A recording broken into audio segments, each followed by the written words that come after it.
Hi, everyone. Welcome. Tonight, I'm really excited. We have with us Dr. Brian Dlouhy, who is out at University of Iowa, right? Yes. I don't know why I'm like not thinking today. Okay. um, and he's going to start with a little presentation. But first, I just wanted to thank everyone for previous support on this whole program. We never really ask for money for this particular thing, but it does cost some money. So when people donate, that's really, really helpful. And so thank you, first of all, for everyone who's done that. It was really, really unexpected, especially in the time of COVID. And we just really appreciate everything that everyone has supported us over this past year. And if you ever feel so inclined, please help support it, because we want to make sure that this is free and available for patients all forever, I guess. And then I guess with that, I'm going to quickly turn it over to Dr. Dlouhy, and I'm going to, I guess, first ask you to quickly introduce yourself, maybe explain why you're interested in Chiari and related disorders, and then we can get right started into your presentation. I'm going to make you a presenter right now. Yep. Yeah, so perfect. Let me go ahead and share my screen here. Perfect. So let me do this. Minimize that. Okay, so yeah, I'll be talking about Chiari Malformation and Craniocervical Instability from Bone and Ligament Abnormalities, and really this is really a patient's guide to understanding this complex condition. I've given plenty of other talks to physicians and other neurosurgeons and so forth, but I've kind of geared this, as I like to do, toward patients. I think that taking control of your own health care and understanding it as best as you can leads probably to your best outcomes. And so I have no disclosures, and I have some funding from the NIH, but nothing related to this. And so about myself and a little bit of introduction about me. So I'm Brian Dlouhy, and that's my wife there. She's actually a neurosurgeon too. She doesn't take care of Chiari patients, but she's an adult and I guess pediatric vascular neurosurgeon, and she works with me here at the University of Iowa. This is our, tomorrow will be 8-month-old baby boy, Aiden. And he's a great fun to have around the house. So a little bit about me, my journey and how I got to being a Chiari specialist. So I was born in Florida, and I went to the University of Florida for undergrad, and then I went to NYU for medical school in New York City, and then I came to Iowa for a couple reasons, because I did have interest in Chiari and the craniovertebral junction, goal base, and those congenital abnormalities. And my mentor, Arnold Meneses, was here. There's also had interest in great research in this topic. So I came here for residency, and then I did 1-year fellowship in St. Louis at St. Louis Children's Hospital and Washington University, and then came back here as faculty now about, I guess, 5 or 6 years ago. And so I do really take care of the pediatric and adult Chiari malformations and craniocervical disorders all here at the University of Iowa. So I basically see and treat this almost every single day. I always get my contact information. People email me all the time from all over about looking at films, and or even they call into my office. I'd be glad to do that. It might take some time to get back to me, or even send me an email for a reminder if it gets lost, because I get so many emails and so forth. But I will get back to you with my thoughts. So I guess, what is a Chiari specialist, and then what are the conditions that I treat related to Chiari? So I treat all Chiari malformations. The most common one that we treat, obviously, surgically is Chiari 1 malformation, and that's related with, and Syringomyelia is related to that. Really all associated conditions, including any kind of bony or ligament abnormality at the craniovertebral junction where the skull meets the spine. Oftentimes they'll lead to craniocervical instability, tethered cord, and really I treat all ages, so 0 to 95. And I've treated patients from ranging from that spectrum for all these conditions, actually. So this is kind of anatomy 101. This is how the skull and the spine, they really are there to house and protect the brain stem, and the spinal cord. On the left there, you can see the skull and the entire spine. In the middle there is the skull and the cervical spine from the back point of view, and then you can then overlaid on that is the brain and brainstem and spinal cord. The area we're going to focus on today is this area where the occiput meets C1 and C2. This is called the craniovertebral junction or craniocervical junction. And it's comprised of these occipital condyles. That's the base of the skull where that meets the first bone in the neck, C1 or the atlas, and then that meets C2 called the axis. So a little more definition and description of what the craniovertebral junction is, or the craniocervical junction. You hear it both. It's CVJ or CCJ. And it's really this part of the bone, part of the spine, I guess you would say, and the skull base that's composed of the occipital bone that surrounds the foramen magnum. That's the opening where the skull meets the spine. The atlas vertebra, like I mentioned, that's C1, the axis vertebra, which is C2, and their associated ligaments and musculature, and that's important. The CVJ contains and protects the cerebellum, brainstem, and upper cervical spinal cord, so it's directly related to abnormalities that occur there and the Chiari malformation. The ligaments, there's tons of ligaments that occur around the CVJ, and that's important because this area of the spine is really the one that allows the largest range of motion. And that's because as humans, we really can rotate and move our neck significantly. So the craniovertebral junction is responsible for really 33% of our neck flexion extension, and our axial rotations is 50% of C1 on C2. That's essentially why it's called atlas. Atlas is from mythology held up the globe, and the same thing what our C1 is doing is holding up our head, and C2 is the axis because C1 rotates on C2. Because it moves so much, or actually I should say these structures are made so the joints are really flat, and they're flat and they're constructed like that so we can have this kind of range of motion. They're not like a ball and socket. They kind of limit some motion. These are really flat, so you can have really significant ranges of motion. Allows us to move our head in many different directions. And to really keep it in place, though, obviously, because it's a very critical area of the spine and adjacent brainstem and spinal cord, is the ligaments. And so there's lots of ligaments that really hold these in place.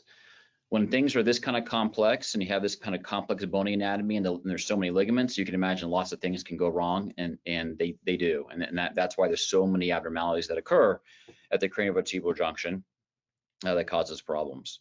And I'll go over those. So the CVJ protects the cervicomedullary junction. This is the junction of the brainstem and cervical spinal cord. This is responsible for essentially all functions required to live. So movement of our arms and legs, sensation from the body, balance, breathing, swallowing, facial sensation. This is a picture kind of a normal anatomy. The clivus kind of comes down here. It articulates with the spine in C1 and C2. And this is a mid-sagittal view, and this articulation is about 160, 150 degrees. That's very normal. And you see this gradual nice transition where the brainstem meets the spinal cord in white here. And in the back is the cerebellum. This is, I always tell my patients, this is probably one of those most critical areas of the entire body because it's any kind of pathology that affects this area really can cause loss of life. So it's quite significant.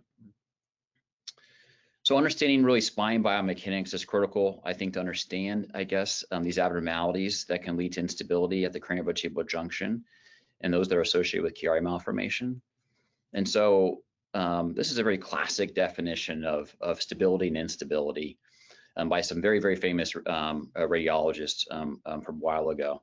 And so spine stability is really under any kind of normal everyday activity. The spine is able to limit bony movement, so it doesn't damage the spinal cord and nerve roots. And most people have spine stability. Now, spine instability, that refers to excessive movement of the spine that would result in neurological deficit, deformity, or pain. So we'll have to keep these definitions in mind as we go through some cases I'm going to show in a second. So this doesn't really cover it all, but it's a slide I like to show the vast number of abnormalities that occur at the craniovertebral junction. These are congenital and acquired abnormalities. These are all can be associated with Chiari malformation type 1. I want to say that a lot of people think of, oh, there's the Chiari malformation and there's maybe some bony abnormalities. Oftentimes when I think of a Chiari malformation that has these bony abnormalities, I think of the bony abnormalities, these ligamentous abnormalities first. And then there's this associated Chiari malformation, because oftentimes the bony and ligamentous abnormalities are driving the Chiari malformation or play a role in it. And usually tackling that pathology, the bony and ligamentous abnormalities, is really critical to the success of treating the patients and their symptoms and treating the Chiari malformation. So these bony abnormalities span from the skull base and the actual skull abnormalities there, like the shortened clivus, chondral hypoplasia, and the abnormalities that occur in C1 and C2 and even C3 and even further down the subaxial spine. There's ligamentous abnormalities of the atlanto-occipital instability in those ligaments, as well as atlanto-axial instability in those ligaments. In addition to being associated with Chiari malformation, then these bony and ligamentous abnormalities can also have additional syndromes like Klippel-Feil, Vactorel syndrome, hypermobility spectrum disorder, EDS, and really many more. So what are the most common bony abnormalities associated with Chiari malformation? Type 1. So atlas assimilation. This is common. This is what you see when the first bone in the neck, C1, is actually fused. It never separated from the skull base. So typically it should be separated, but it's not. And this is what you see here. The arrows are pointing to where C1 now is fused to the clivus. And you can see this very acute angle that occurs now because essentially the whole spine has been moved up. Okay? When the spine is moved up, it articulates with the skull base at a very acute angle. And that leads to what a lot of people know about as these kind of acute clival-canal angles, and the measurements, and they're concerned about that. Do I have something that's acute? Is that a problem? Do I need to get a fusion, and so on?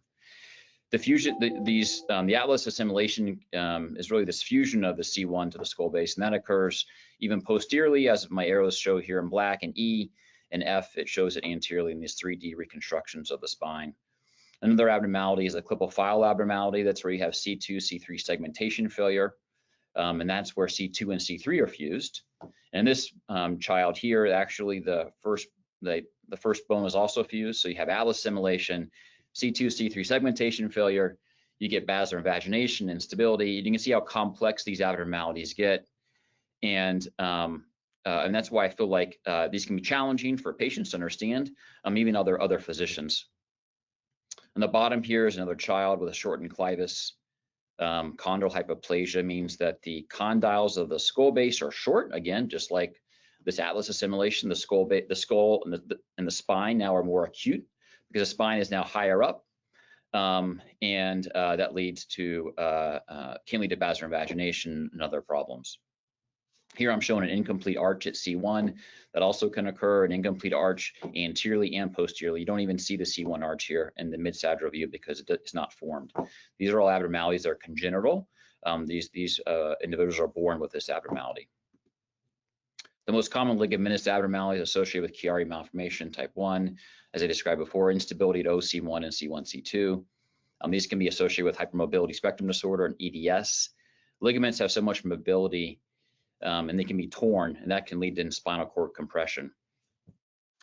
This can be common after multiple posterior fossa surgeries for Chiari revisions, or even after a pseudomeningocele or a CSF leak. So they can be acquired, or you can be born with something like this. So what are the symptoms from craniocervical instability, or CCI? Well, they can lead to spinal cord compression, and that can lead to and in some cases it doesn't have to lead to spinal cord compression, and it can just cause neck pain. It can cause a neck tilt, inability to move the neck, abnormal neck head position, headache, weakness.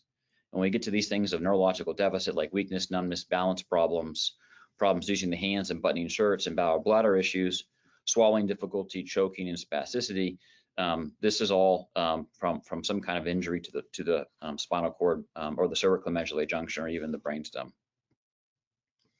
And what are the signs? And by signs, I mean, what am I identifying on a neurological exam in my clinic? People can come with a head tilt. Oftentimes it's more in kids, but that can be acquired as they get older, even to teenagers and adults. A decreased gag response, weakness, sensation loss, or pain, myelopathy, which is manifested by changes in reflexes and abnormal reflexes on exam. So, as I described before, I got interested in this mostly because it was just an incredible field. It was so complex.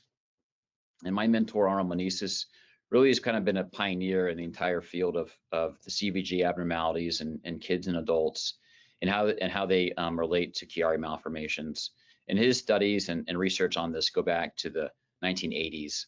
And so he has identified so many of these abnormalities and kind of developed an initial treatment algorithm to treat these patients that have Chiari malformations and CVG abnormalities in the 80s.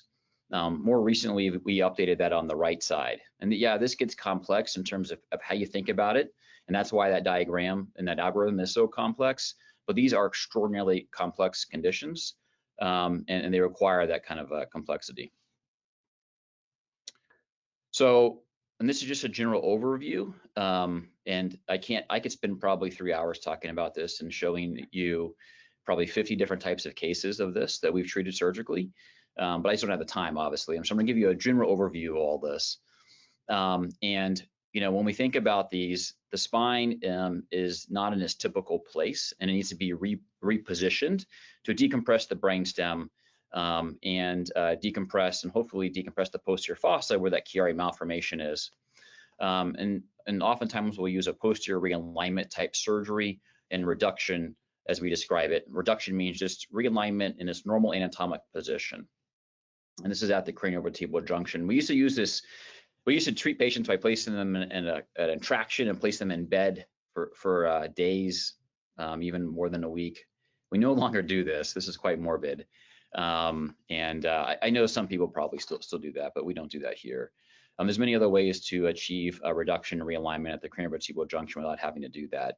Now, in some severe cases, it is doing a kind of traction, either halo gravity traction when you're in the hospital and you're mobile, or in the OR, intraoperative type traction is needed.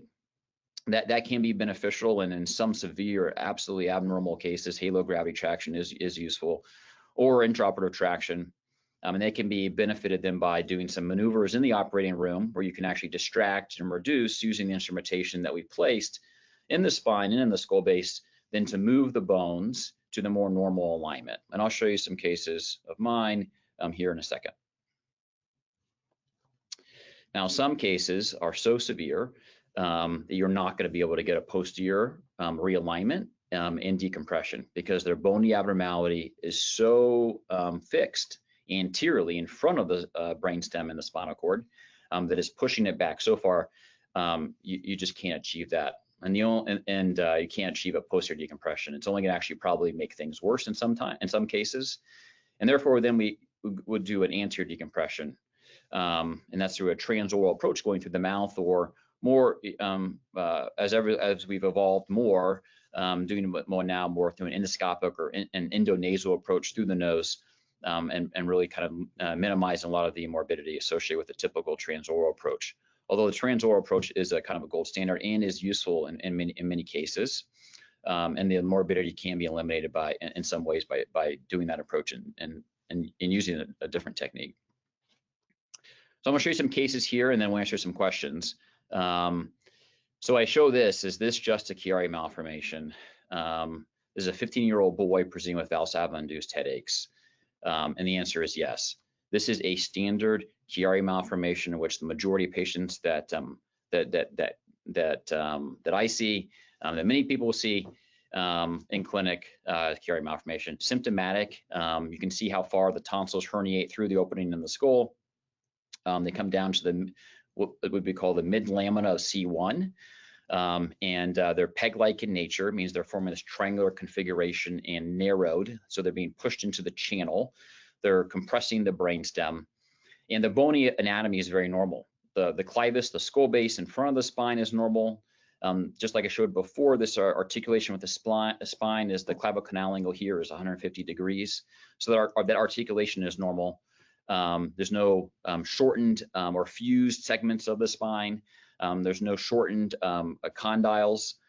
This is the standard Chiari malformation in a child that you see and from kids to adults all the time.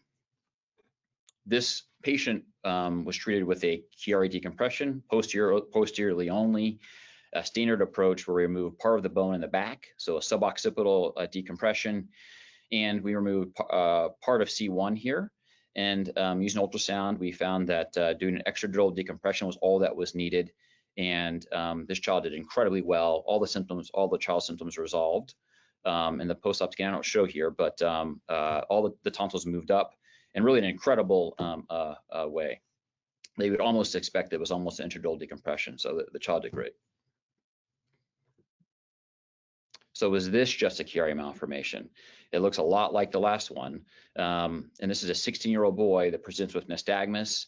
Then over a period of weeks, developed hiccups, balance problems, swallowing difficulty, and a whole host of other symptoms, other signs on exam. Now, it looks like the last patient, but this is not a Chiari malformation. This is not just a Chiari malformation. There's much more that's going on here. And I'm going to go over all of that. So one thing, this child has atlas assimilation. So you can see that the skull base here, C1 is fused to the skull base. It's most notable posteriorly. Anteriorly, there's a little bit of rim here where it's not, but posteriorly it is. This is one that's kind of 180 degrees of fusion. You have this widened atlantodental interval, and so that's the distance between C2 and C1. That leads, and this has led to instability. This child also has basilar invagination, which is where the odontoid's gone up and it's pushing into the pons and into the medulla. This has led to an acute clival canal angle. So that's this angle of the clivus and where it meets C2. Someone asked, is that the same as the clival axial angle? And it is. And that's indenting again and into the brainstem. The clival canal angle was just an angle, and it's acute in this case because of these abnormalities of the bone. Okay, these bony abnormalities. So it's a consequence of what's happened, how this child's developed his skull base and his spine. This has led to brainstem compression, a cervicomedullary buckle, which is a pushing down of the brainstem into the spinal canal, and a syrinx. As you can see, there's a whole host of things that are additional to a Chiari malformation. If you treat this child just like the last child, this child would not do as well. A lot of those symptoms I should describe to you are a lot of our brainstem symptoms. This brainstem symptoms probably wouldn't resolve. He requires ultimately revision surgery. And ultimately what we did, he's what he probably would require. Importantly, for all these cases, and sometimes this is missed, but you've got to get a CT. And a CT is the only way you're going to see the bony abnormalities that I've described so far. Okay, and that's what you can see here on the right side. A CT is critical for these cases. An MRI is not going to show you the bony abnormalities. You can get an inkling of what may be going on the MRI, but it doesn't, and things can get missed. So this is, again, the same child. We always get a flexion extension MRI. Again, this algorithm that we've kind of established and is in the literature is what we go by when we treat these kind of patients. You can see how much worse this is with flexion, and it doesn't get better with extension, and that's because their acute clival canal angle is fixed, and that's because of those bony abnormalities. So doing any kind of manipulations of this individual in the OR is going to be more challenging than others. So as I say, these kind of flexion extension MRIs are critical to evaluate the instability and determining treatment strategy and the type of surgical approach. So what's required to treat this kind of condition is, again, just as complex as what this child has, and that's an intraoperative reduction. We use a crown halo device in the OR, like I described before. Nothing is needed preoperatively. Nothing's needed to be admitted to the hospital before surgery. They come in the day of surgery to treat this. We use an O-arm, which is a portable CT scanner in the operating room to confirm that we've had reduction. It also allows us to even place instrumentation and confirm, even after we've treated this condition with the Chiari malformation, that everything is satisfactorily decompressed. Again, like a standard Chiari, we do a suboccipital craniectomy. We remove that fused C1 posteriorly. We do an extradural and intradural Chiari decompression. We fuse from the occiput to C2. And then to help that fusion, we do an autologous rib graft for fusion. So this is multiple surgeries all in one. This does take a long time. This potentially take, I say, all day to do this, is what I tell patients and so forth, and their families. And this is, again, showing us some intraoperative photos. So hopefully everyone had their dinner and they're not going to get too squeamish about this. But so this is the opening of the occiput here. The patient's face down, the head is to the left, to the right in all these pictures are the feet. What we see is exposed occiput, the C1's fused to the occiput, and then you see C2. In all these cases that you can, I don't have the picture shown here, but I took it during this case. As you can see, there's really the ligaments between C1 and C2 are really, really weak, and they open up essentially. You can manipulate the spine pretty significantly in these cases because the child is unstable. And you can, and with enough experience, you'll know if they're unstable when you do this surgery, because you can manipulate the spine much easier than other kids and other adults for that matter. To get a good decompression here, we had to open the dura. The tonsils were down to C2, and then we manipulated the spine as well with the fusion to reduce the bony abnormalities and reduce the wide-end angle wide-end interval between the C1 and C2, and then manipulate that angle as much as we could to push and open up the spine as much as possible. And we use that with the instrumentation that we placed. We use the patient's own cervical fascia, which is another part of this. We harvest their own cervical fascia to place a graft here to give more room for the Chiari, the tonsil. And you can see here how much the tonsils have come up from when we opened here. This opens up the fourth ventricle as well to allow CSF to flow. This is going to help treat all of this, including the syrinx. This is our instrumentation. This is the rib graft that we used, harvested from this individual. That'll give us the fusion construct, which you see out there on the right side, and neutral alignment and a great fusion that's already taken place kind of even immediately after surgery. So that child did great. Those symptoms, the hiccups, the balance improved, swallowing problems improved, and has really done incredibly well. This is my last case, and then we can answer some questions here. This is a 5-year-old boy, presents with Valsalva-induced headaches, swallowing difficulty, choking, and snoring. And as you can see from the pictures below, this is not your typical Chiari malformation that I showed in the beginning, right? You have this, again, as people know about this acute clavicle canal angle, about 90 degrees there on the left side, the neutral images. That's where the clivus meets, again, C2.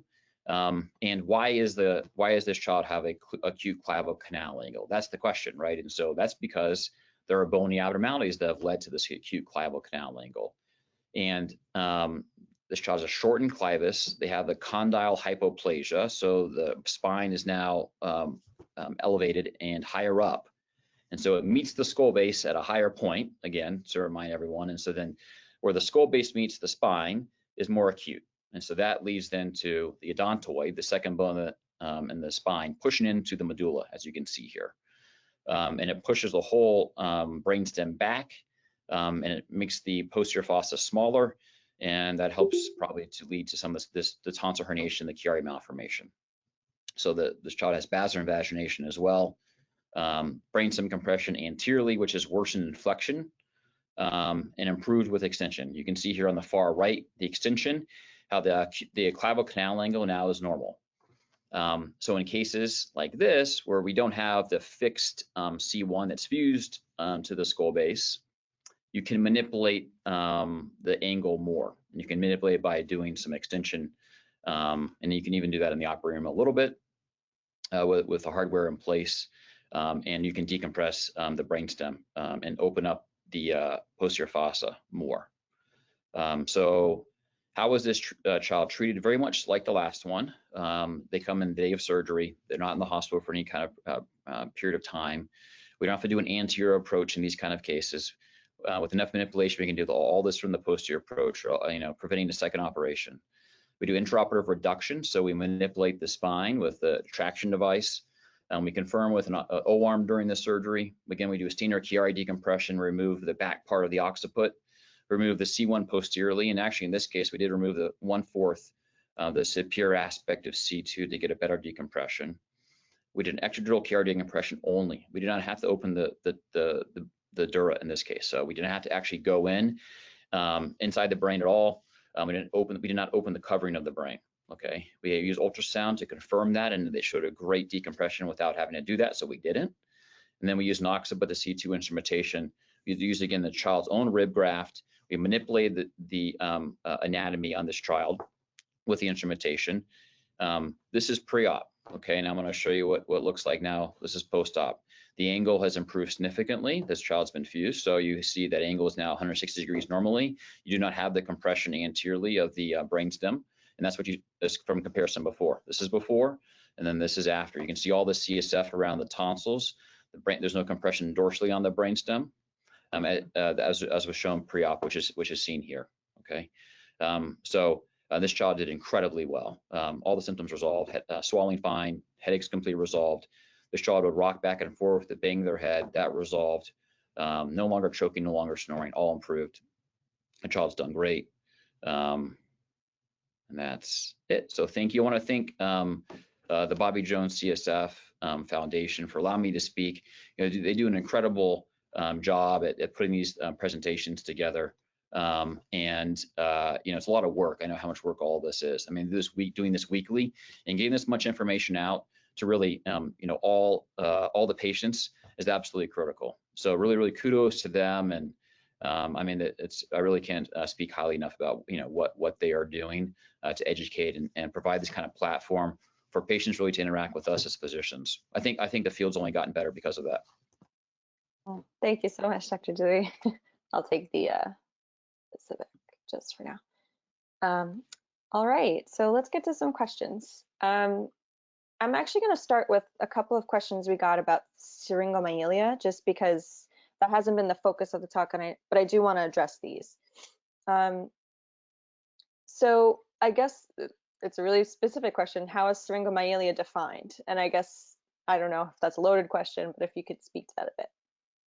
Yeah. So Syringomyelia is not defined by radiographic means. I'll say that. How I describe it, and I think a lot of people would describe it, is so it's a fluid cavity within the spinal cord itself, and it is large enough that it is causing that fluid is built up in the spinal cord. It does not have an outlet, and it is putting pressure on the spinal cord. And then oftentimes the spinal cord will be dilated where the syrinx is present.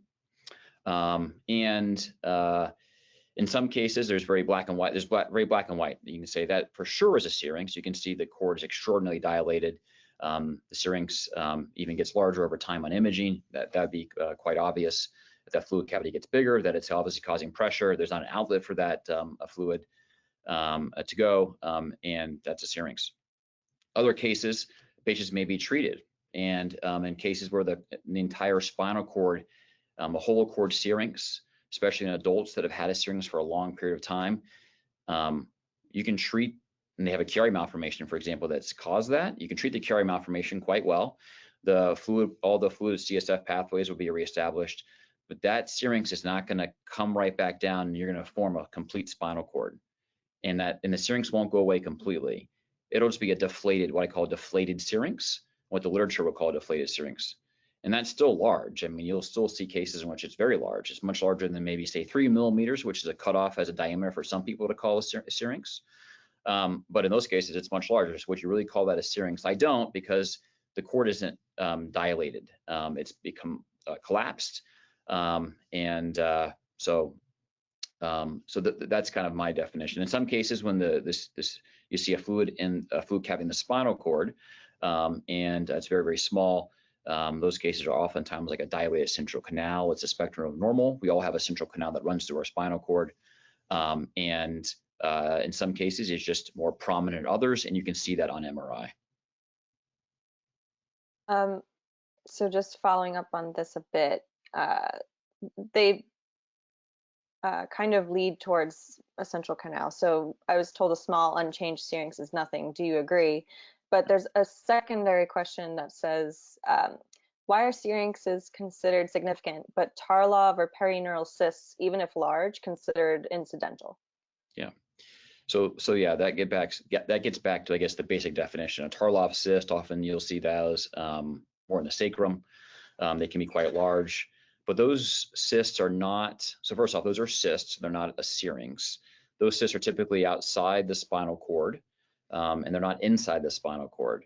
Oftentimes, those Tarlov cysts too are in the sacrum and around nerve roots. The spinal cord ends at L1, L2 in most adults, maybe a little bit lower in kids. Those Tarlov cysts then will just push on the nerve roots, and they can push on them, but those nerve roots can tolerate a lot of movement. They can be in the foramen and be pushing on those, but oftentimes there's not enough pressure in the Tarlov cyst to actually cause deficits on the nerve roots. So plenty of people can have a lot of these Tarlov cysts and be completely asymptomatic and get images when they're much older and see these, and they're totally found instantly. Now, some can be symptomatic and need to be treated. It just depends on the location, patient symptoms, and the signs and findings on exam. Now, a syrinx is different because that's in the spinal cord itself, and it's dilating the spinal cord. The spinal cord, unlike nerve roots, don't really have the same kind of capacity for any kind of manipulation. The spinal cord doesn't like anything. It's so sensitive. It's very fragile. So anything that's going to dilate within the spinal cord itself oftentimes can cause symptoms or other problems.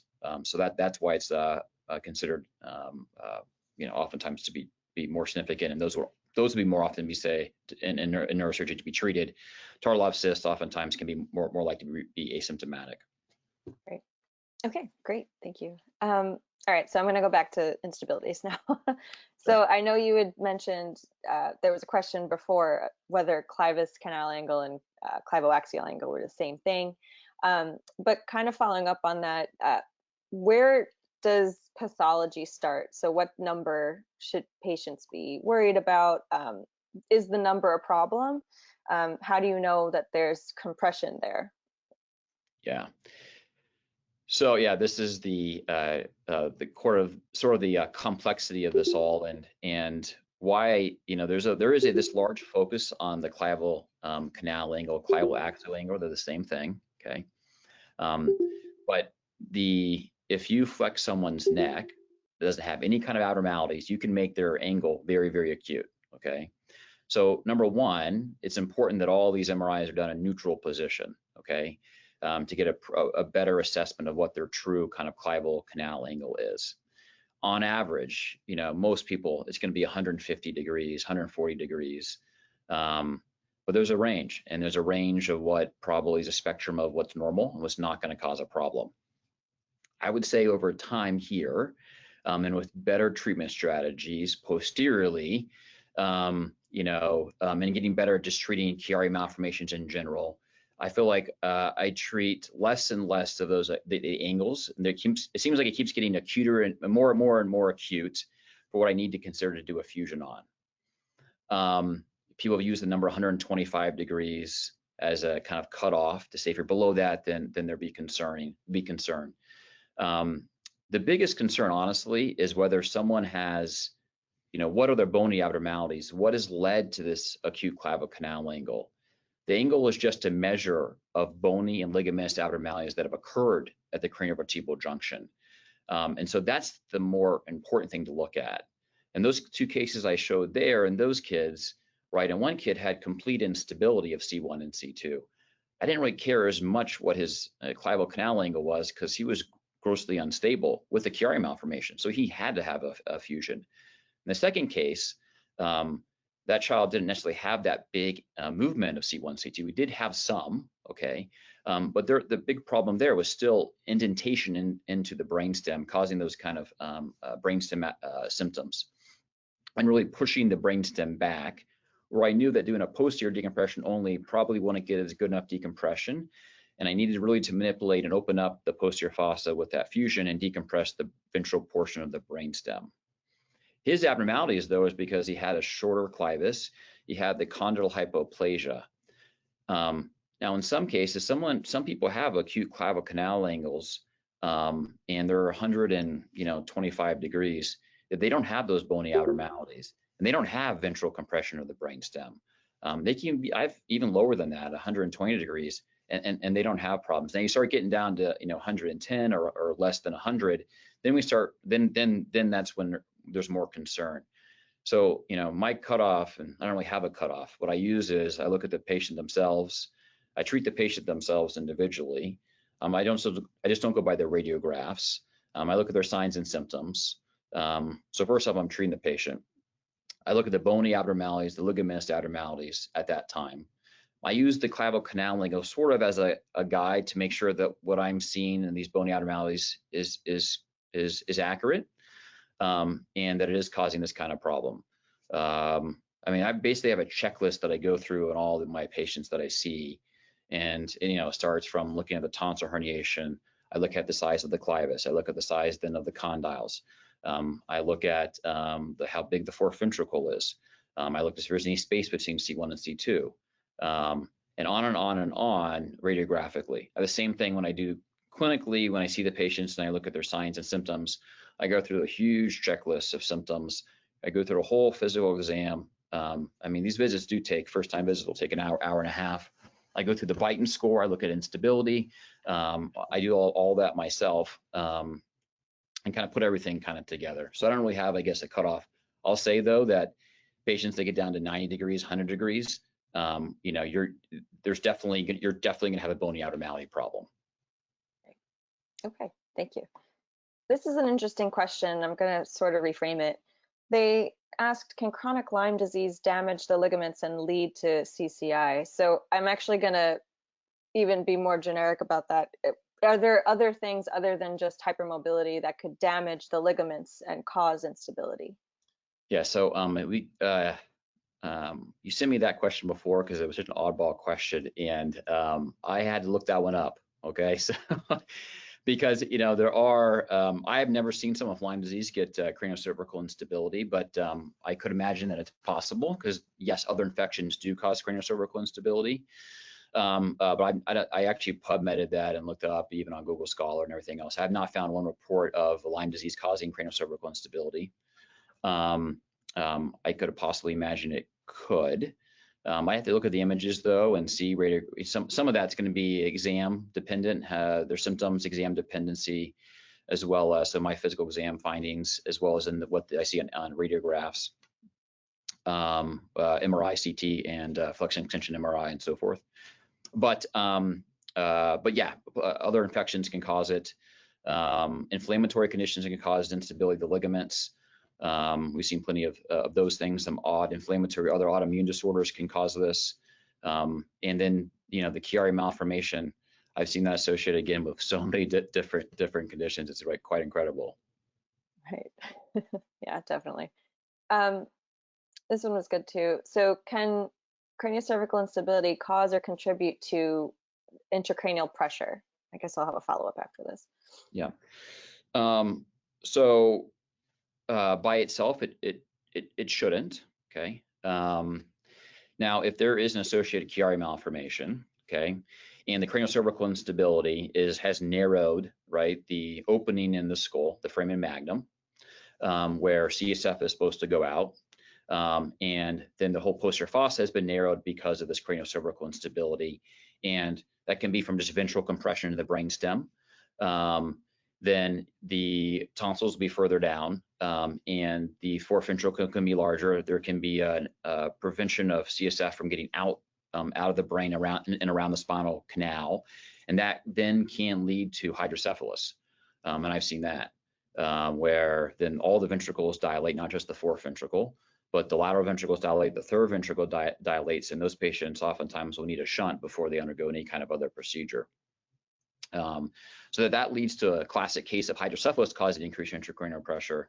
There are other cases of, you know, idiopathic increase in intracranial pressure, IIH or pseudotumor, and that's typically a different kind of pathology and so forth.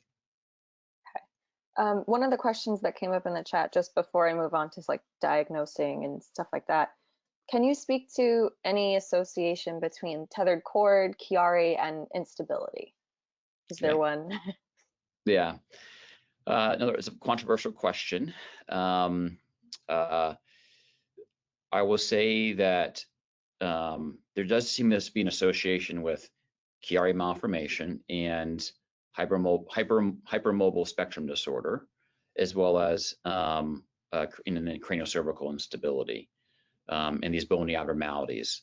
And why that is, we don't know. It's probably a genetic component, and this has been studies done by by other people, including Arnold and Millerot, from years ago, 20 and 30 years ago, finding this kind of increased association with patients that just have increased, mobility in their joints. So, this is the Beighton scale. This is looking at mobility of the joints. It's a 9-point scale. It depends on your age and also, because the older you get, the less flexible you are. So that it does take that into account in terms of what, if you are, scored as being hypermobile. I'd say a lot of patients that I see with Chiari are hypermobile.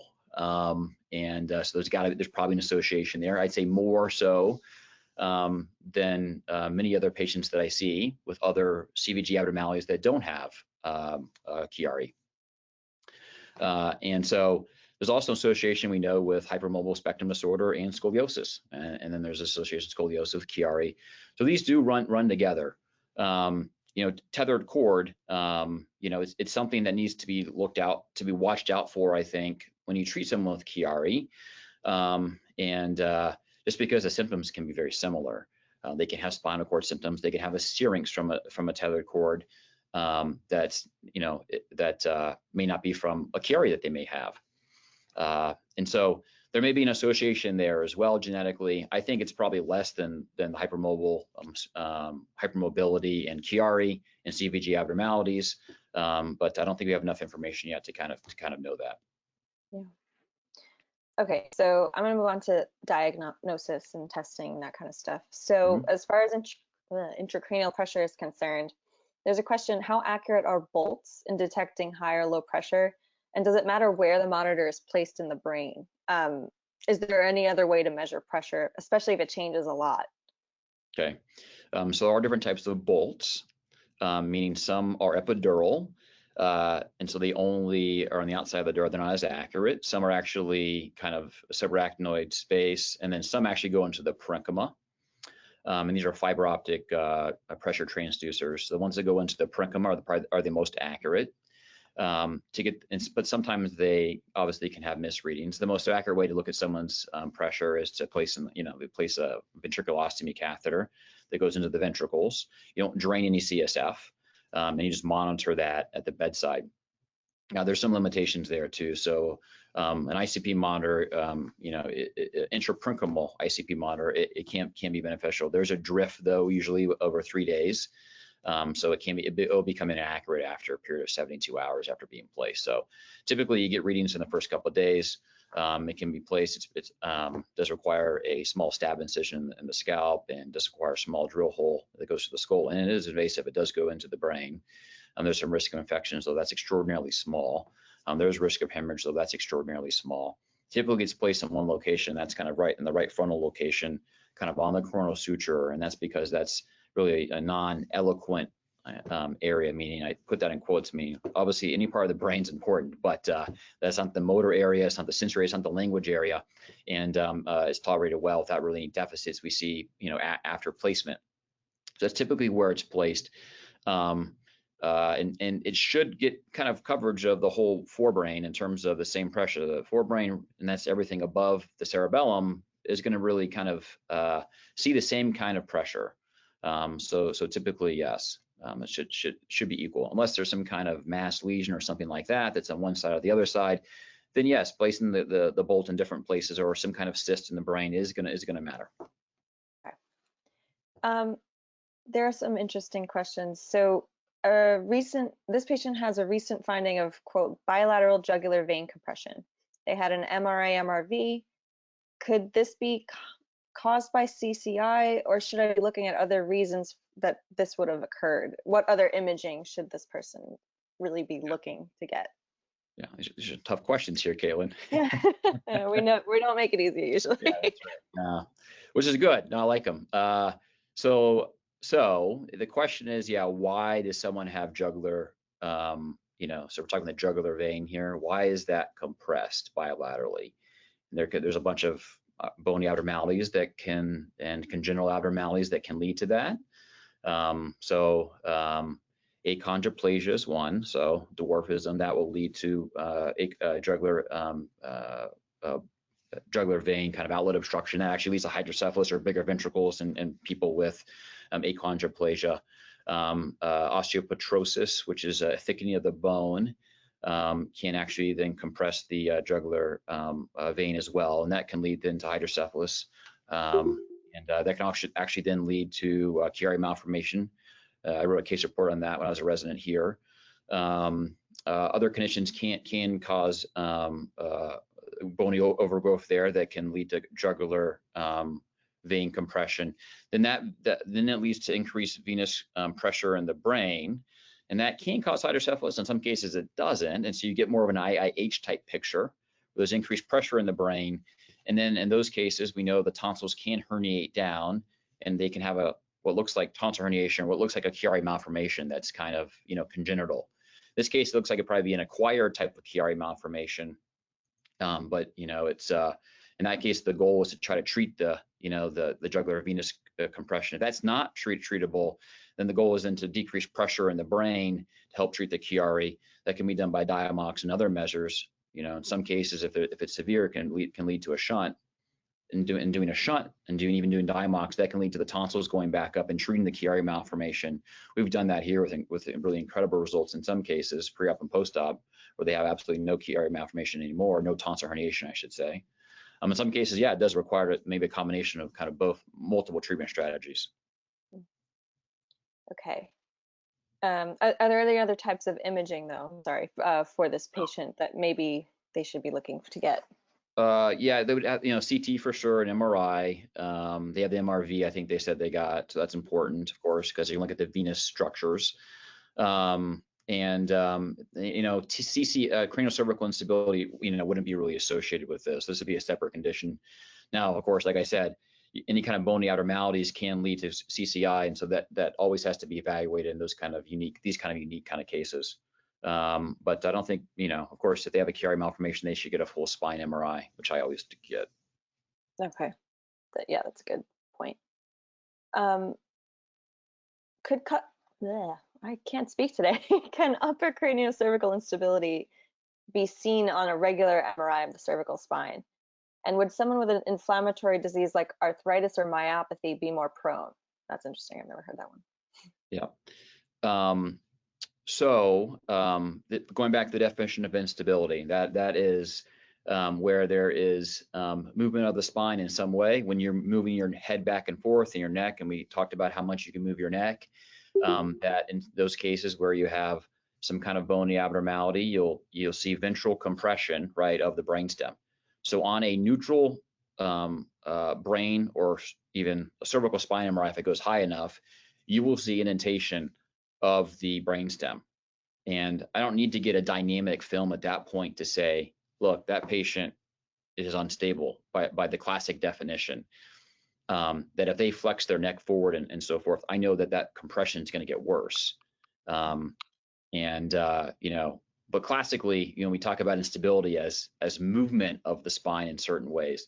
Well, I'm sure if we got flex and extension MRI, so a dynamic film, they move in the MRI, you flex and extend your head, and they get films in each of those positions. I am sure you're going to see movement, and you're going to see worsening compression of the brainstem in those kind of cases.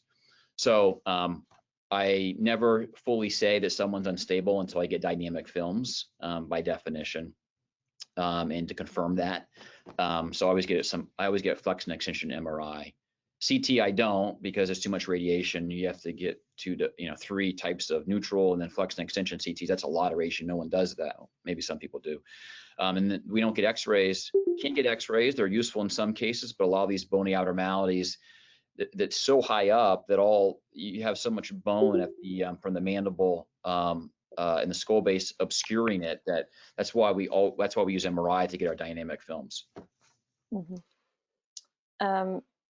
So the inflammation, though, is that anything that would be more prone?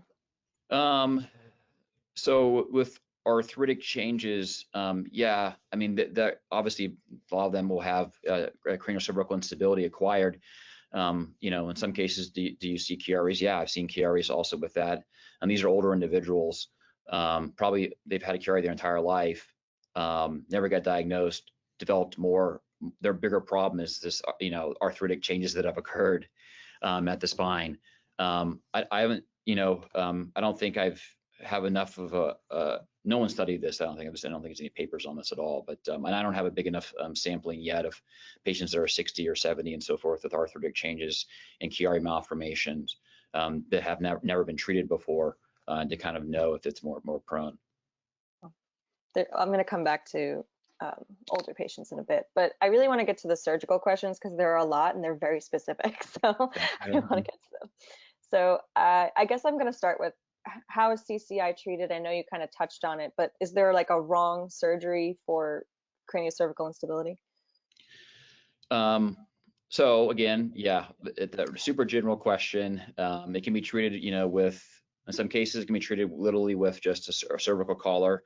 I took those slides out because I thought I would just take too much time. I want to get all the questions in, but a cervical collar is really an incredible device. It basically limits the motion of the neck, okay? And when you limit the motion of the neck, you're limiting the motion of those ligaments that are not stretching anymore. And when ligaments don't stretch, they tighten up, okay? Just like anybody, we see this a lot of other patients, they can't move their legs because they have some kind of a paralysis, for example. The ligaments get extraordinarily tight, right? And you have to have surgeries to release their ligaments. The same thing with the cervical collar. You can actually, over time, over a period of 6 weeks to 3 months, tighten those ligaments up. And that can help, along with strengthening the musculature in the neck, to really take someone who doesn't have brainstem compression, doesn't have a Chiari malformation, or something that's a Chiari malformation is not that significant, and really be able to treat their CCI that way, really in a conservative measure. Now, in some cases, if they're grossly unstable, then they're going to need to undergo an occipital cervical fusion or a C1, C2 fusion, depending on their anatomy and what the kind of bony and ligamentous abnormalities they have. Okay. Actually, following up on that, there was a question in the chat. Are there any non-surgical approaches for brainstem decompression, like specifically? So are there any exercises in particular that are pretty good about relieving that at all, or no? No. Okay, that's strictly surgical. Yes. Okay. This is also good. So where do you start if you have more than one of these issues? So do you do AAI surgery first? Do you do a Chiari first? What do you do? Yeah, great. That's a great question. And so the patient is taken in whole, okay? And all of these things are addressed and talked about and discussed. And we like to do this all in one surgery, like I showed. It's like 8 surgeries in one practically, okay? From those like 2 examples that I showed. If someone has craniocervical instability, they have a Chiari malformation, they have ventral brainstem compression, they have dorsal brainstem compression, they have tonsil herniation, they have a syrinx. All these things, that surgery is all these different steps are done all in one sitting, okay? And in some cases, yeah, severe cases, we do have to go in from the front and do an anterior decompression, and then do a posterior decompression, because we just can't do it enough from the back, although that's become a lot less. But all these things should be taken into account, because if you just focus on one of these, the patient won't have a good outcome, and they'll still have symptoms and problems. So all the things have to be addressed, and not one thing should be focused on. So that even if the tethered cord, you want to bring that into it, that has to be considered as well. I don't like to do any kind of decompression and manipulate at the level of the brainstem and cervical spine if they have a tethered cord, because I'm concerned they're going to have deficits then because they have such abnormalities up here. So I'll detether the cord before I do treat this. So all these things that play a significant role. Okay.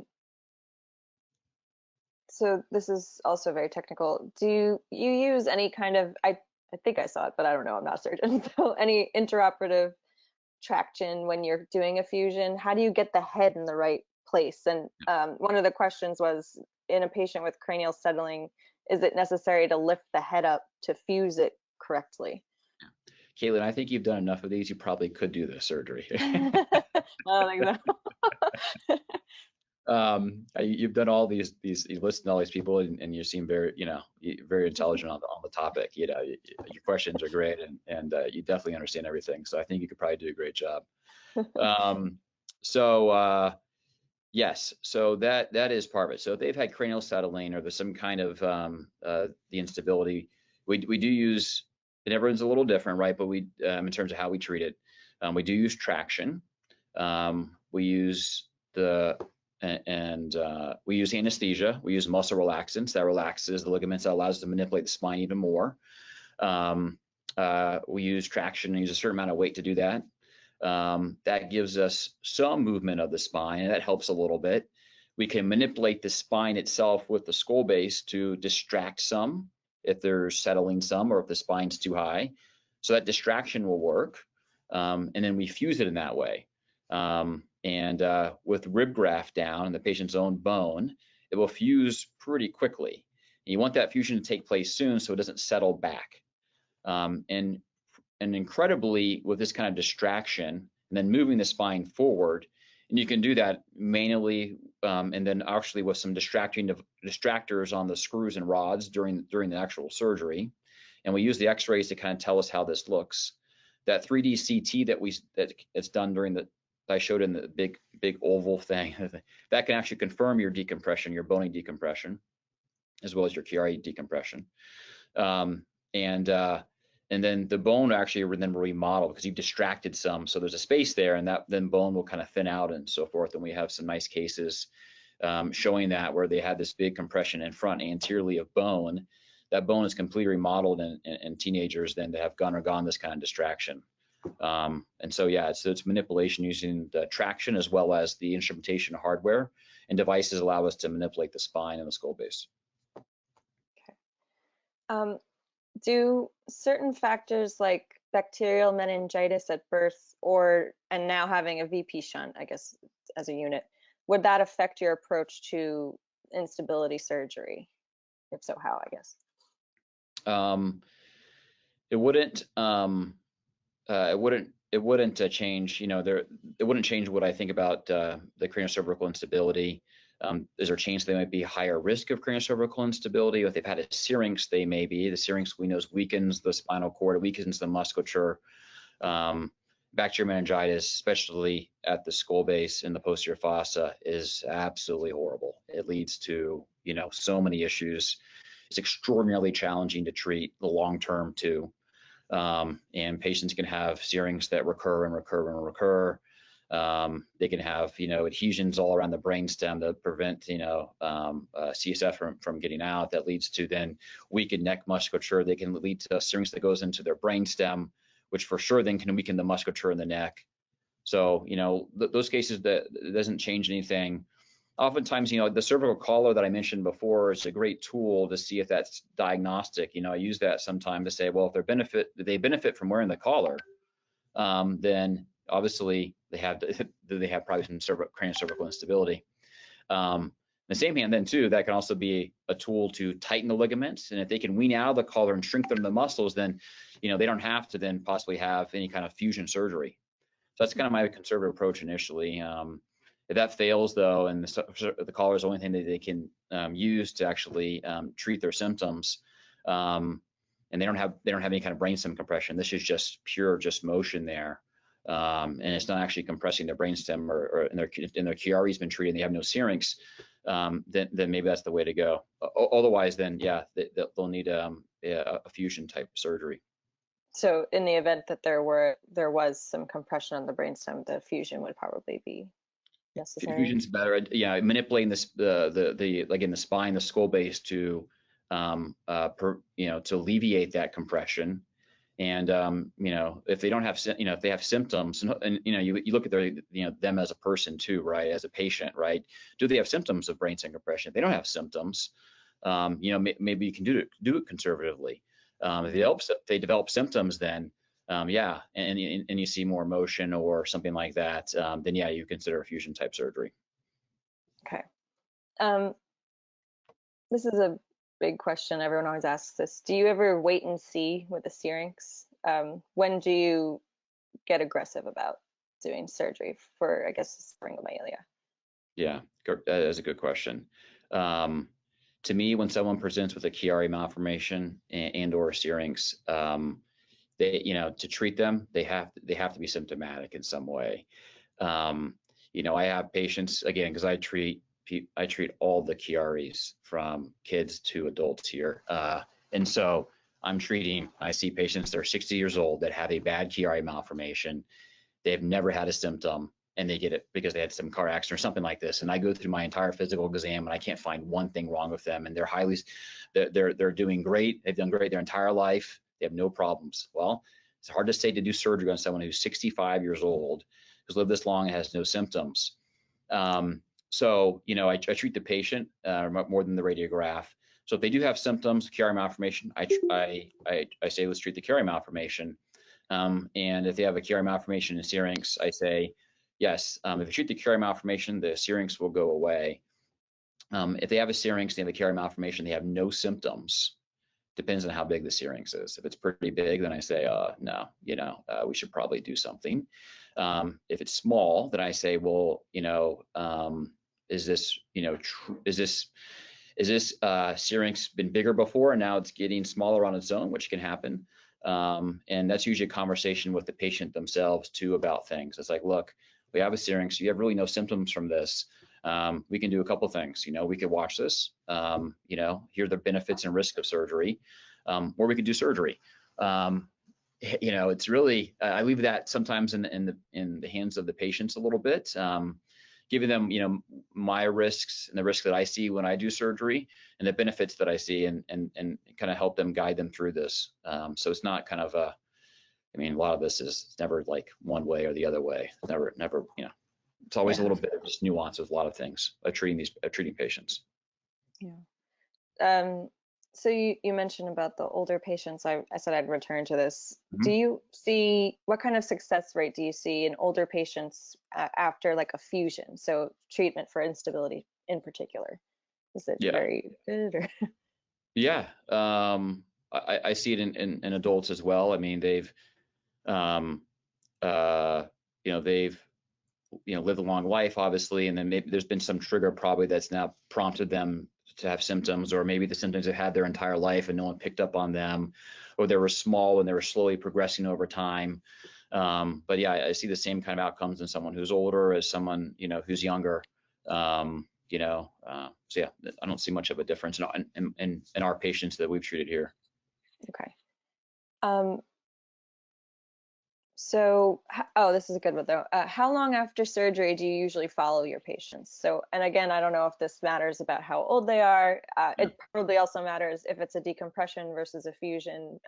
I guess that's a very large question. So, I probably follow people longer than most. And because I've heard of people how long they follow them, I couldn't believe it, because they just don't follow them as long as I do. But if you're a kid that has this, I usually follow you until you're a teenager, almost an adult, because they're still growing, they're changing. Now, in some cases, they've done great, and those cases, I say, you know what, gosh, your Chiari is totally treated. It's been years now. It's been a couple years. It also depends if they have a syrinx or not a syrinx. Usually, if they don't have a syrinx, then I follow them for a shorter period of time. Syrinx, I follow them for a much longer period of time. The craniocervical patients are more complex patients. They're followed for a very long time, even to adulthood and longer than that. Yeah. I have a couple of reoperation kind of questions, but first this was a good question that I don't think I've ever actually asked anyone. Do you know what factors best predict a good outcome for craniocervical instability surgery? Do we even know what that is? Yeah.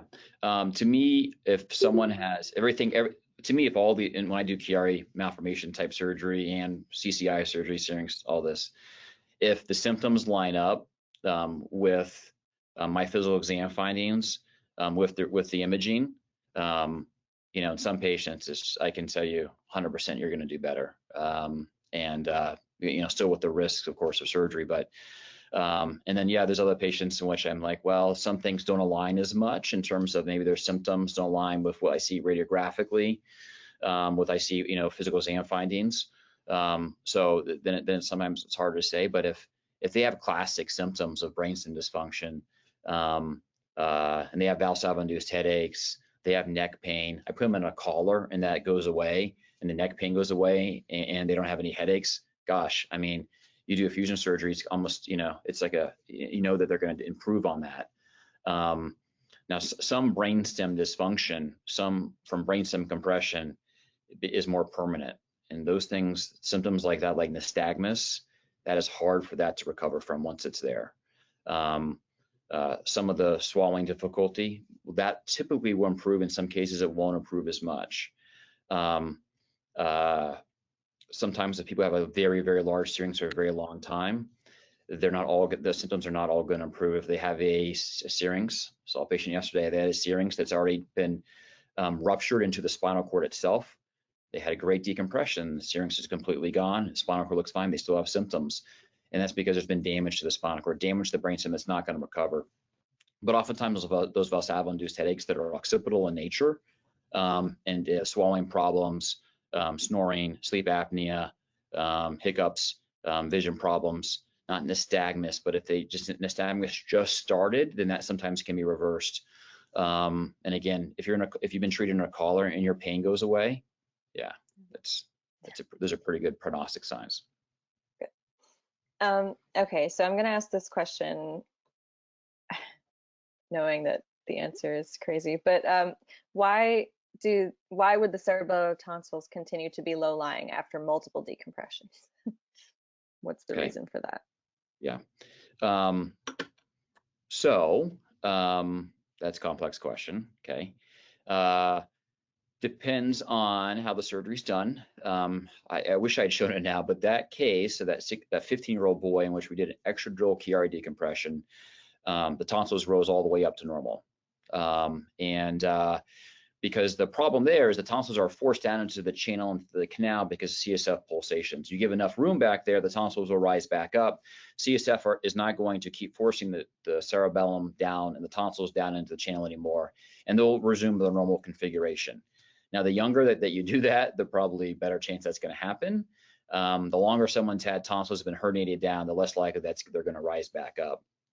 And so that's why they can be further down in the canal even after surgery. You're doing a decompression to allow the CSF to flow. Tonsils will always rise back up some. They just probably aren't going to rise back up to normal. Oftentimes too, in these cases you see here, the posterior fossa is very small. It just doesn't have enough room to hold the entire cerebellum. And that's part of the why someone has a Chiari malformation in the first place. Now, low-lying tonsils, that I usually use that term when I describe someone's got like less than 5 millimeter tonsil herniation. I used to call it low-lying tonsils and not a Chiari malformation. And typically someone has low-lying tonsils and they haven't changed forever, and the tonsils, they don't have symptoms of a Chiari malformation. They're probably asymptomatic, and they're going to remain like that probably for the rest of their life in terms of how the radiographs look. Okay, so these are the re-op questions. So these are obviously complex, but I'll start with this one.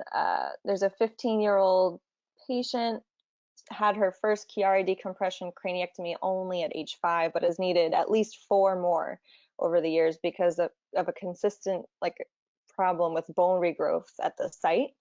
And every time the bone regrows, there's a full return of symptoms. Placing bone wax and cauterizing the skull have not prevented it in previous attempts. Is there any way to prevent something like this, or what even to do in that situation? Yeah. So typically when we talk about bone regrowth for Chiari malformation, usually that's in someone that's like less than 5 or 6 years of age, because younger kids, they're still growing bone and they're still getting to adulthood, and they're forming bone. Their bones are getting longer, their skull is getting thicker. They're more likely to regrow bone, and we've shown that I think in some papers, cases of that. In those cases, they're more likely.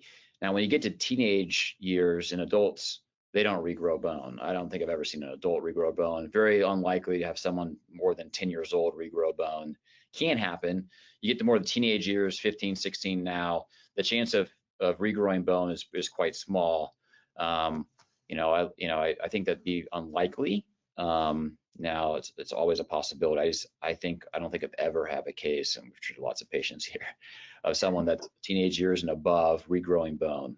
I mean, if enough bone's taken off, it's hard for it to fuse across that segment. I think that'd be unlikely. The other thing too is if you're doing intradural decompression, you can take away the adhesions and so forth that are there. And that's partly why some of these tonsils don't always ascend, is also, I should mention that, is because they have all this intradural pathology of adhesions and scarring that are keeping the tonsils lower down. They don't ascend. So maybe in those cases, doing intradural decompression, so you do some concert coagulation to take down these adhesions and scar tissue, tonsils will rise back up over time by doing that. So it might be an option to consider. Okay. This was interesting. What happens if a patient's fused too far forward and it causes instability, I assume in the lower cervical spine? Yeah. Is that something where you'd have to go in and fix it, fuse the lower levels, both?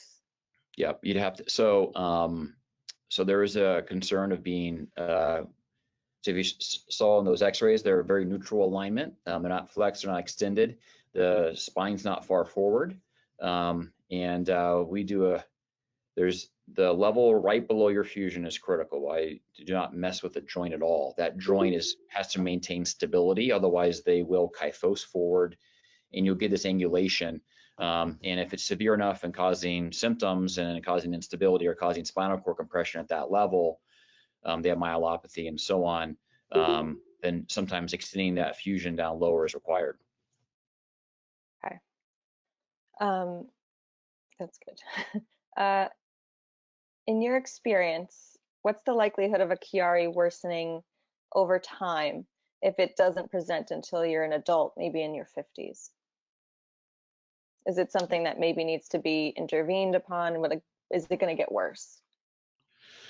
Well, a lot of these patients that present in adulthood with a Chiari malformation, I always say it's one of two things. Either they have never had a symptom before, and then there's been some kind of event that's triggered it, some kind of trauma or something. Yeah, there's something like, something that's happened. There can be some arthritis that maybe narrows the space there a little bit, and the tonsils get more impacted, leads to a CSF obstruction. They start getting symptoms. That's usually one kind of scenario I see. The other scenario in adults is they've had symptoms their entire life. They just were chalked it up to migraines was one, or they chalk it up to, they've adapted. It's such a slow progression. Usually the tonsils don't change a whole lot, but they get more impacted. There's more of a compression. Sometimes you can see cases from years ago till now, if they've had some MRI they never were treated before.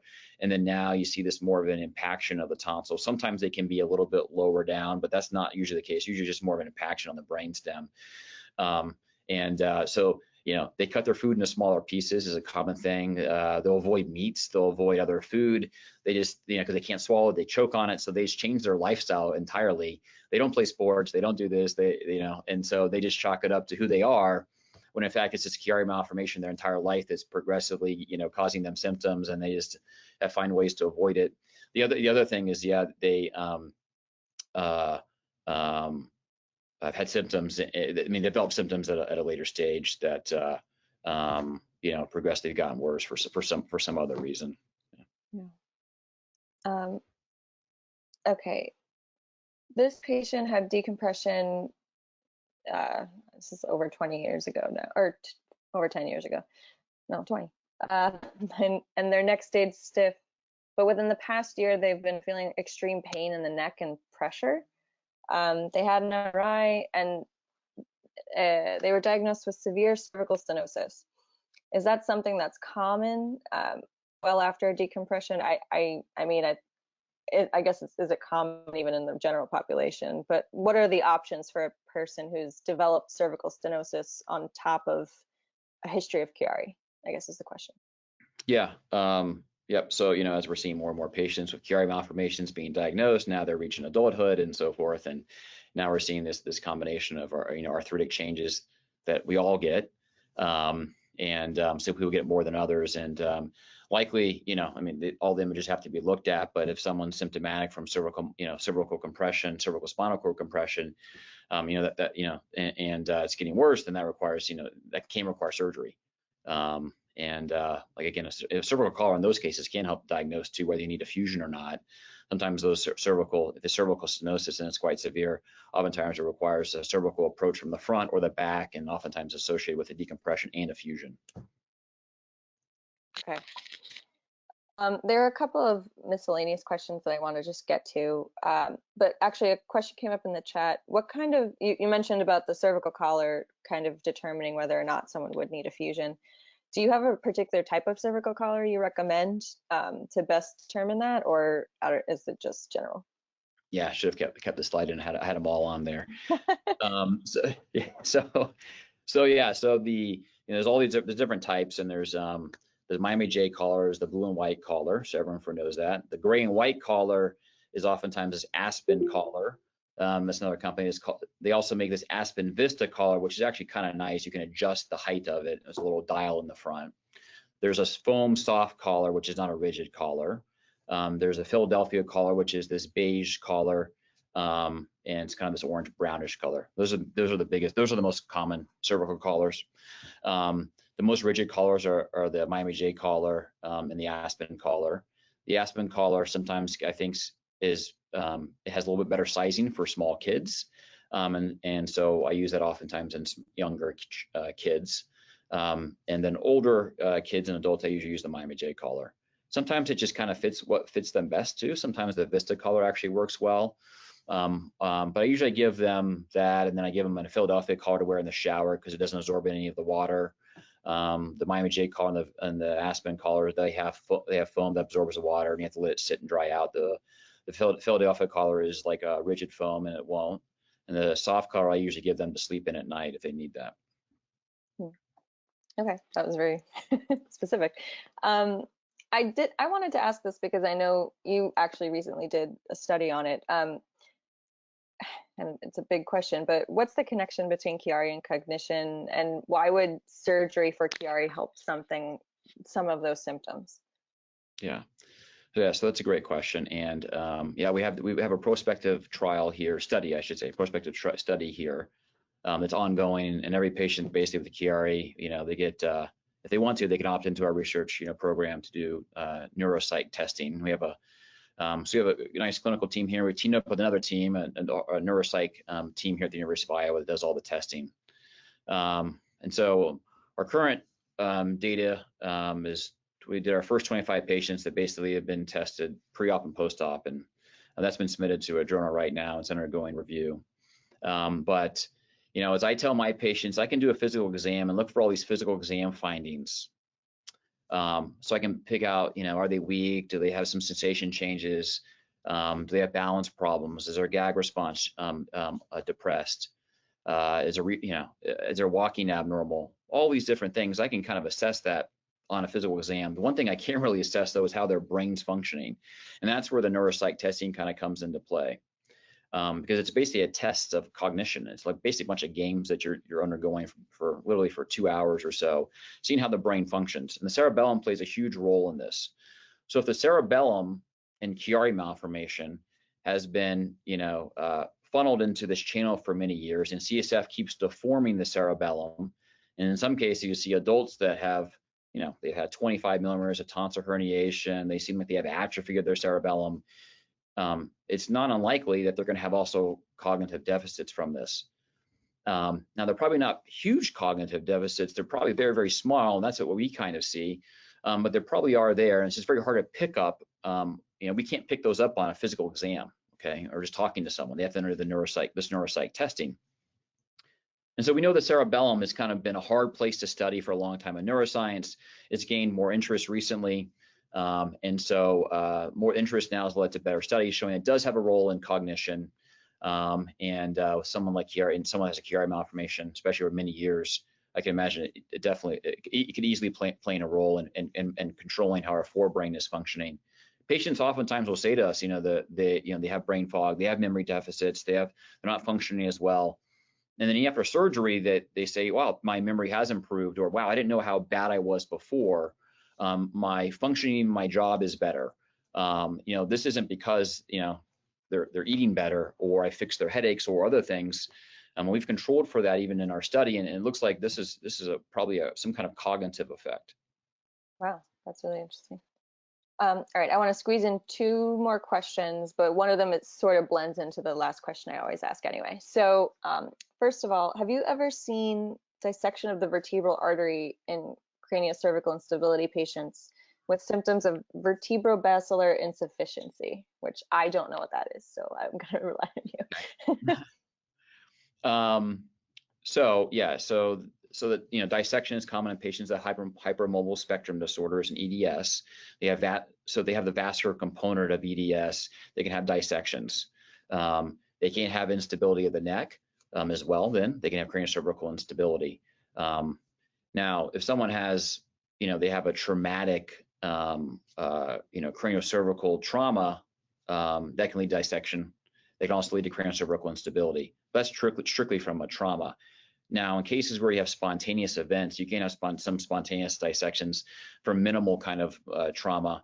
Maybe you turn your head wrong in some way. In those cases, in those people that are highly susceptible to this, so those are the vascular EDS patients. Other patients have vascular genetic abnormalities and syndromes. And then those patients then have the hypermobility on top of that, say with EDS, then they can have the craniocervical instability. But it'd be hard to imagine that you would get, the craniocervical instability, a spontaneous turning the head would then lead to dissection. That's more rare than some we see in a trauma kind of case. Okay. But I think it's possible, but not that common. Okay. Okay, and then to kind of wrap it up, so this patient specifically is asking about EDS patients. Do you see them? But I usually end this with how can people contact you? And are you seeing patients remotely? Do you take insurance? I know a lot of patients are from out of state right now, especially with COVID. The rules have sort of relaxed, but I don't know your institution's stuff. Yeah. So put my contact information on the presentation I gave. It's on my website. My email's on there, I think, as well. The phone number to our clinic is on there as well for scheduling an appointment. It is, yeah, the laws are different in every state in terms of how this goes in insurance and everything else.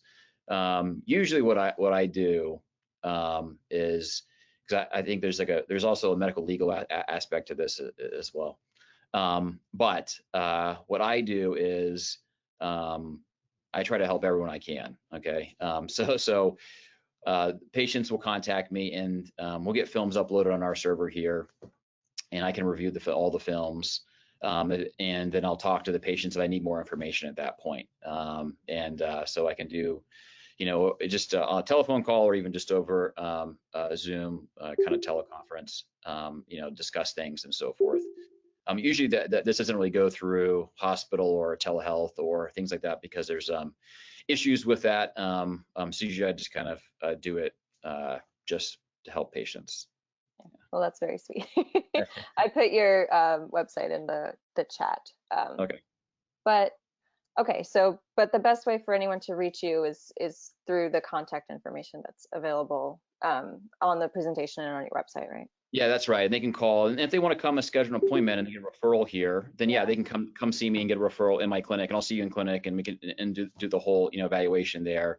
What I was saying before, usually I just kind of do it as just it's doesn't really go through any insurance. I just kind of if there's something that I can see on imaging and answer all their questions and help them as much as they can. If I do think there's something surgically I can do or something else, then I can, and they're willing to travel, and they can come here as an in-person visit then, and that can go through insurance and right. So on and so forth. Yeah, that's perfect. All right, well, thank you so much. I know we're super late. That's right. That's great questions.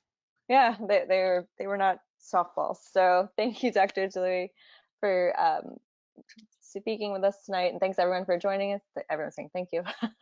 But I really hope that we could do this again. I know we're actually antsy once everything is lifted with COVID, hopefully soon, to get out to Iowa and see you guys in person. So this would be great. Absolutely. I love that. And again, thanks to you guys. You guys do an incredible job. I can't say enough how much you're helping patients by doing these kind of things. It's a lot of work and a lot of time. So yeah, thank you.